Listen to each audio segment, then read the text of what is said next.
እጣ ልንጣጣል ነው አሉ። ምንድነው የምንጣጣለው? በማ ምክንያት እንደመጣብን ለማወቅ። እንደው ይገርማችኋል እኮ መለኮቱ ሕይወታችሁን ኢንፍሉዌንስ ያደረገው በጣም ኖርማል በሚመስል መንገድ ሁሉ ነው የሚያገኛችሁ። እጣ እንጣጣላሉ። ተጣጣሉ። ሲጣጣሉ ዮናስ ላይ ወደቀ። እማያውቁት እሱ ነው እንግዳ። አንተ ላይ ወደቀ አሉት። አዎ። ይሄ ሁሉ ነገር የመጣብን ባንተ ምክንያት ነው ሲሉት አዎ አለ። ይሄን ሁሉ ንብረት ካከሰረ በኋላ አዎ አለ። ማነህ? ስራህ ምንድን ነው? ወዴትስ ነው የምትሄደው አሉት። እኔ ስሜ ዮናስ ይባላል አላቸው። እሺ ሰማይና ምድርን የፈጠረ እግዚአብሔርን አመልካለሁ አለ። ስራዬ እና ከእግዚአብሔር እየኮበለልኩ ነው አለ። ዮናስ አንዴ ስታል፣ አንዴ መለሳል፣ አንዴ ሲማሩ ያለቅሳል። እግዚአብሔር ይምራል የሚል መልእክት ሲመጣ እንዴት ትምራለህ ይላል ዮናስ። ከዮናስ የሚበልጥ በዚህ አለ። ዮናስ የተናገርኳት ለምን ጠብ አትልም? እግዚአብሔር አጠፋለሁ ብለሃል። አንተ ጻድቅ አምላክ ነህ፣ እንዴት ትምራለህ ነው። ጌታ ኢየሱስ ክርስቶስ ደግሞ ይምራል ነው።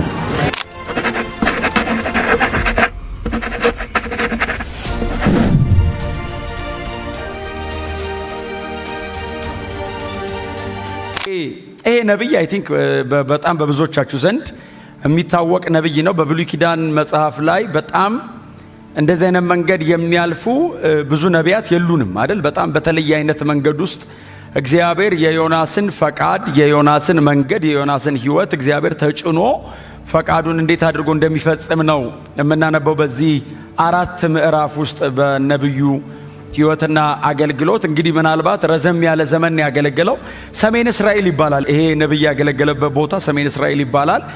ይሄ ነብይ ያገለገለበት ዘመን ደቡብ እስራኤል ተብሎ የሚጠራው አካባቢ ወይንም ሁለቱ የእስራኤል ነገድ ይሁዳ ተብሎ ነው የሚጠሩት።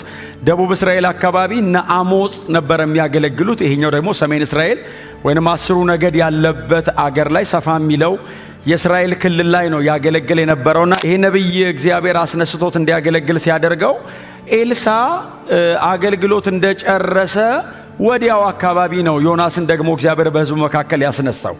የሁለተኛ ነገሥት ምዕራፍ 12ን ምዕራፍ 13ን ምዕራፍ 14ን ማንበብ ትችላላችሁ። በተለይ ምዕራፍ 14 ቁጥር 25 ላይ እግዚአብሔር በዮናስ በኩል እንደተናገረና የተናገረውም ቃል በዳግማዊ ኢዮርብዓም ዘመን እንደተፈጸመ ትንቢት ታገኛላችሁ። ምዕራፍ 13 ላይ ኤልሳ ይሞታል። ምዕራፍ 14 ላይ ይሄ አገልጋይ አገልግሎቱን ተክቶ ይመጣል ማለት ነው።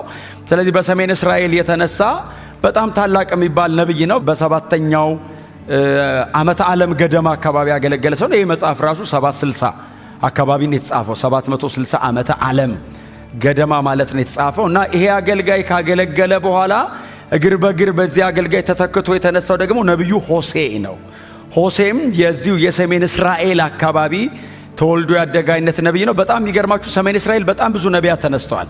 የነ ኤልያስ የነ ኤልሳ አይነት በጣም ትልልቅ ነቢያት ተነስተዋል። እዛው ተወልደው አድገው መጽሐፍ የጻፉት ግን ሁለቱ ብቻ ናቸው።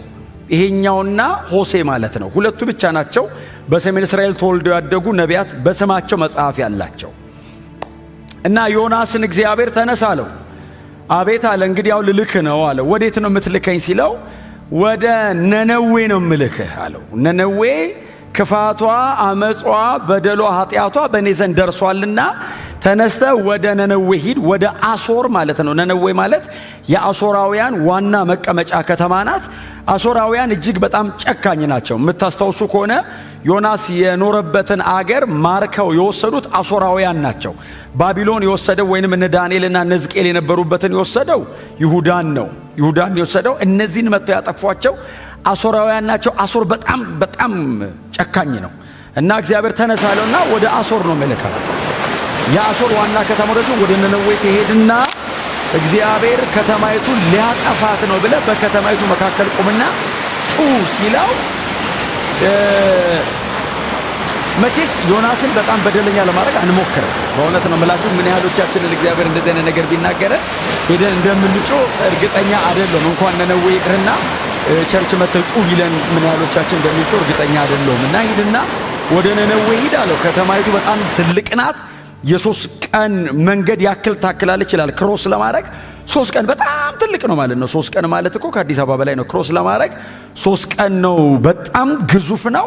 እና ሂድና ለከተማይቱ መሃሏ ላይ ገብተህ ጩህ፣ እግዚአብሔር ከተማይቱን ያጠፋታል በል ብሎ እግዚአብሔር ሲናገረው ዮናስ ብድግ አለ።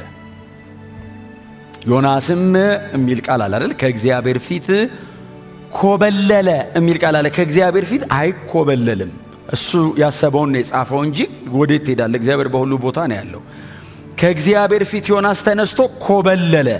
ዮናስ የኖረው ለገሊላ አቅራቢያ የሆነች ወደ 4 ኪሎ ሜትር አካባቢ አቅራቢያ የሆነች ከተማ ላይ ነው የኖረው። ናዝሬት ለሚባለው ኢየሱስ ለተወለደበት ሀገር በጣም ቅርብ ነውና ከናዝሬት መልካም ነገር ይወጣልን የሚል ሰምታችሁ ታውቃላችሁ? እንደዚህ አይነት ጥቅስ ፈሪሳውያን ናቸው ባይዘው የሚሉት፣ ግን ወጥቶ ያውቃል። ዮናስም ወጥቷል። ከኢየሱስም በፊት ዮናስም ወጥቷል። ግን ፈሪሳውያን ነበሩ የሚሉት ከናዝሬት መልካም ነገር ይወጣል፣ ከገሊላ ደህና ነገር አይገኝም ይላሉ። ዮናስ የዛ አካባቢ ነዋሪ ነውና ተነስና ሂድ ሲለው እግዚአብሔር እየላከ ያለው በሰሜን ምስራቅ በኩል 800 ኪሎ ሜትር ነው ሂድ የሚለው። ዮናስ ከሚነሳበት ከገሊላ እስከ ነነዌ 800 ኪሎ ሜትር ነው አቋርጠ ሂድ የሚለው። ዮናስ ብድግ አለና ይላል ወደ ተርሴስ አይደለም የሚለው። ተርሴስ ማለት ዘንድሮ ስፔን ማለት ነው። ባይዘው ወደ ስፔን በፍጹም አለ እኔ ተነስቼ ነነዌ ሄጄ እዛ ጨካኝ ነገስታትና እንደገና ሀገራችንን ለማጥፋት የሚታገሉት መሃል ገብቼ እግዚአብሔር ሊያጠፋችሁ ነው ንስሐ ግቡ አልልም። ከፈለገ እግዚአብሔር ሌላ ሰው ይላክ ብሎ ወደ ተርሴስ ለመርከበኞች ገንዘብ ከፍሎ ሜዲትራኒያን ባህር ላይ ገባ። ወደ ስፔን ለመሄድ ሜዲትራኒያን ባህር ላይ ተሳፈረ። ሜዲትራኒያን ባህር ደግሞ ጂኦግራፊካሊ በአቀማመጡ ራሱ ነውጠኛ ነው። እንኳን እግዚአብሔር ነውጥ ልኮበት በጣም ብዙ የኛ ሀገር እኮ በጣም ብዙ ሰው እኮ ወደ ተለያዩ ሀገራት ለማቋረጥ በመርከብ ተነስቶ ሲሄድ እኮ የሚያልቀው እኮ ሜዲትራኒያን ነው። የማይተረፍበት እኮ ባህር ነው። በዛ ባህር ላይ ዮናስ ገባ ይላል። ገንዘቡን ከፈለ ይልና በጣም የሚገርማችሁ መርከቡ ላይ ያለው ሰው በሙሉ ከላይ ቁጭ ብሎ ያወራል። ዮናስ ወደ ውስጥ ገብቶ ተኛ ይላል። መጽሐፍ እንደዚህ ይላል፣ ዮናስም ጥልቅ እንቅልፍ ያዘው ይላል። በጣም እኮ ሰው ከባድ ነው። ከእግዚአብሔር ሸሽቶ በደንብ ይተኛል። ክብር ለኢየሱስ ይሁን። ጥልቅ እንቅልፍ ያዘው ይላል። ዮናስ በተኛበት እግዚአብሔር ይላል አይደል? እግዚአብሔርም በባህሩ ላይ ማዕበልን ላከ የሚል ቃል አለ። አስነሳ ብቻ አይደለም ባይዘወይ ላከ ይላል። እግዚአብሔር እንግዲህ ከመዝገቡ ማለት ነው። ማዕበል የሚባል ላከ። ባህሩ ከአቅሙ በላይ ሲናወጥ መርከበኞቹ ናቹራል ነገር ነው አይደለም ያሉት፣ በምን ምክንያት ነው የመጣብን ያሉት። ይሄማ የተፈጥሮ አደጋ ነው አይደለም፣ ገብቷቸዋል። የሆነ ነገር አለ አሉና ማዕበሉ በጣም ሲበረታ ይዘው ወደ ስፔን ለንግድ የሚጓዙ ናቸው ማለት ነው። ይዘው የሚሄዱትን ዕቃዎቻቸውን በሙሉ ወደ ባህር መጣል ጀመሩ። ቀለል እንዲል እንዳንገለበጥ ብለው ይሄንንም ቢያደርጉ እነሱ መውደቅ ቀራቸው። ዕቃው በሙሉ ወረደ። ማዕበሉ አላቆመም። የመርከቡ መሪ ተነስቶ መጣ። ምዕራፍ 1 ነው። የመርከቡ መሪ ተነስቶ መጣና ዮናስ ተኝቷል፣ እነሱ ይሰቃያሉ። በጣም እኮ ነው የሚገርመው። ተነስ እንጂ አለው። አቤት አለው። መርከቡ ወረ ሊሰባበር ነው፣ ልናልቅ ነው፣ አንተም ከኛ ጋር አብረ መሞት ነው አለው። ሰውየው አይሞትም። በእርግጥ ተሰብሮ እንትን ውስጥ ቢገባ ማሳነባሪ አለ የሚያቆየው አለና ተነሳሉ። ከዛ ተነሳ ዮናስ። ለምንድን ነው የቀሰቀስከኝ? እንዳልሞት ነው ወይ ሲሉ አይደለም ዕጣ ልንጣጣል ነው አለው። ምንድን ነው የምንጣጣለው? በማ ምክንያት እንደመጣብን ለማወቅ። እንደው ይገርማችኋል እኮ መለኮቱ ህይወታችሁን ኢንፍሉዌንስ ያደረገው በጣም ኖርማል በሚመስል መንገድ ሁሉ ነው የሚያገኛችሁ። ዕጣ እንጣጣላሉ። ተጣጣሉ። ሲጣጣሉ ዮናስ ላይ ወደቀ። እማያውቁት እሱ ነው እንግዳ። አንተ ላይ ወደቀ አሉት። አዎ። ይሄ ሁሉ ነገር የመጣብን በአንተ ምክንያት ነው ሲሉት፣ አዎ አለ። ይሄን ሁሉ ንብረት ካከሰረ በኋላ አዎ አለ። ማነህ? ስራህ ምንድን ነው? ወዴትስ ነው የምትሄደው አሉት። እኔ ስሜ ዮናስ ይባላል አላቸው። እሺ ሰማይና ምድርን የፈጠረ እግዚአብሔርን አመልካለሁ አለ። ስራዬ እና ከእግዚአብሔር እየኮበለልኩ ነው አለ። ያንተ አምላክ ነው አንተን ፍለጋኛን የሚበጠብጠን። ጎናችሁ አሉትን በስመር ላይ ግባ ብዙ ነገር እንዳታበላሽ በሉት። በእናንተ ምክንያት ሰው ብዙ ነገር እንዳይጥል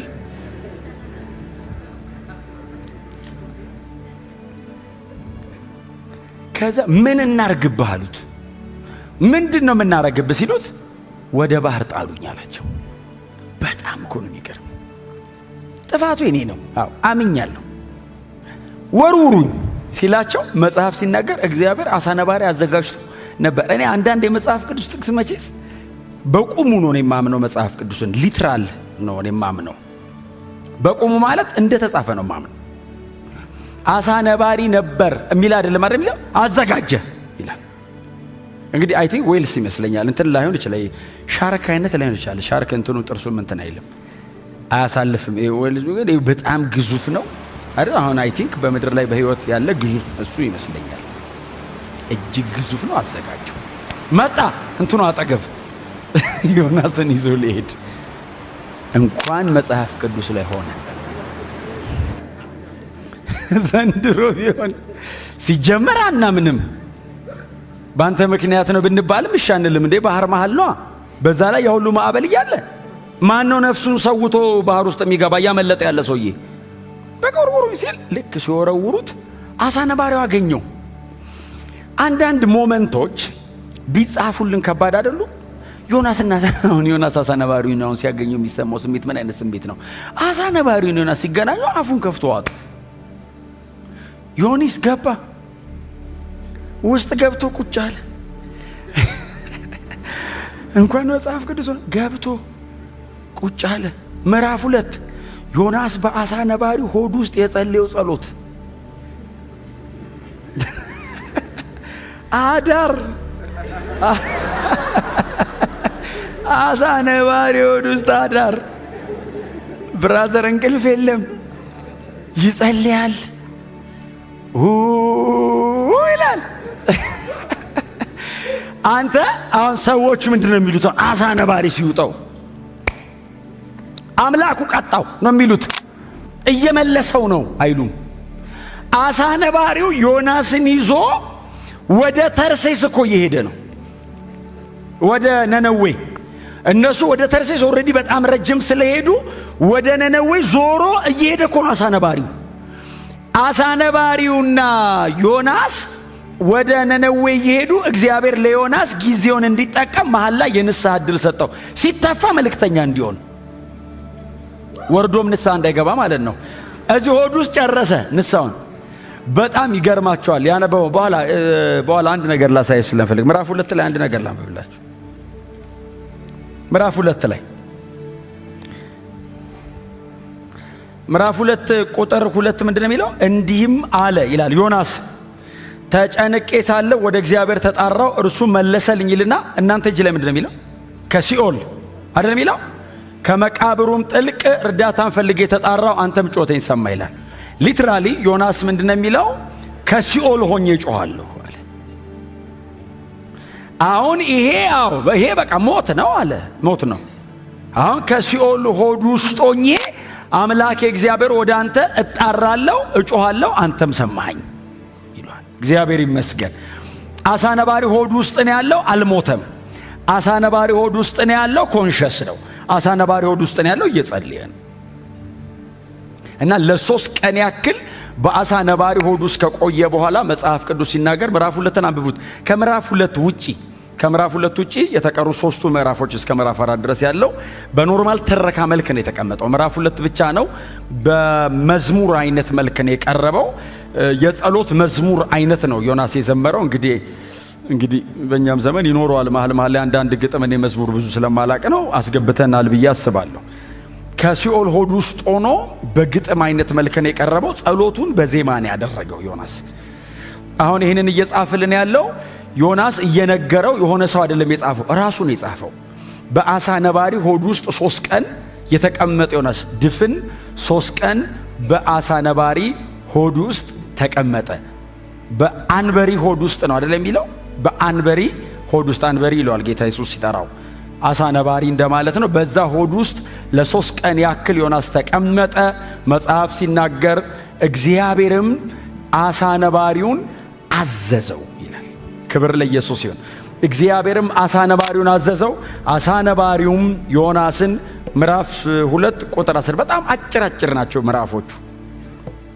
እግዚአብሔርም ዓሣውን አዘዘው፣ ዮናስንም በደረቅ ምድር ላይ ተፋው።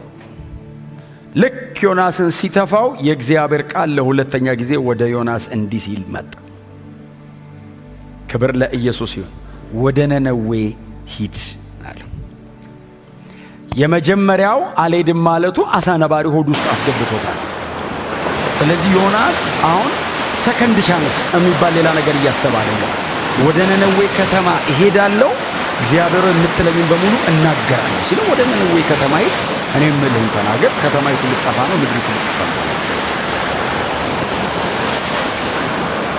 የብሉይ ኪዳን አገልግሎት በጣም ከባድ። እግዚአብሔርም ይህን ተናግሮ በየደቂቃው ላይኖር ይችላል፣ ላይመጣልህ ይችላል። በጠራው ቁጥር አቤት ቅድም ያልኩን አስታወስክ ላይልህ ይችላል። አሁን መንፈስ ቅዱስ በእኛ ስላለ ነው እንደሱ አይነት ልምምድ ያለን እንጂ በቀደመው ኪዳን አንዴ ይናገራል። ሄደህ ከተናገርክ በኋላ ነው ቀጥሎ የምትገናኙት። እምቢ ብሎ ደግሞ ካስቸገረ አሳ ነባሪ ያዘጋጅለታል፣ ይዋጣል፣ እዛ ውስጥ ሆኖ ሲጮህ ይሰማዋል። ከዛ ከተተፋ በኋላ ነው የሚያገኘህ። አሁን እነዚህ 4 ምዕራፎች እኮ 30 እና 40 ዓመታት ናቸው። 40 ዓመት ተጨምቆ ነው 4 ምዕራፍ የወጣው።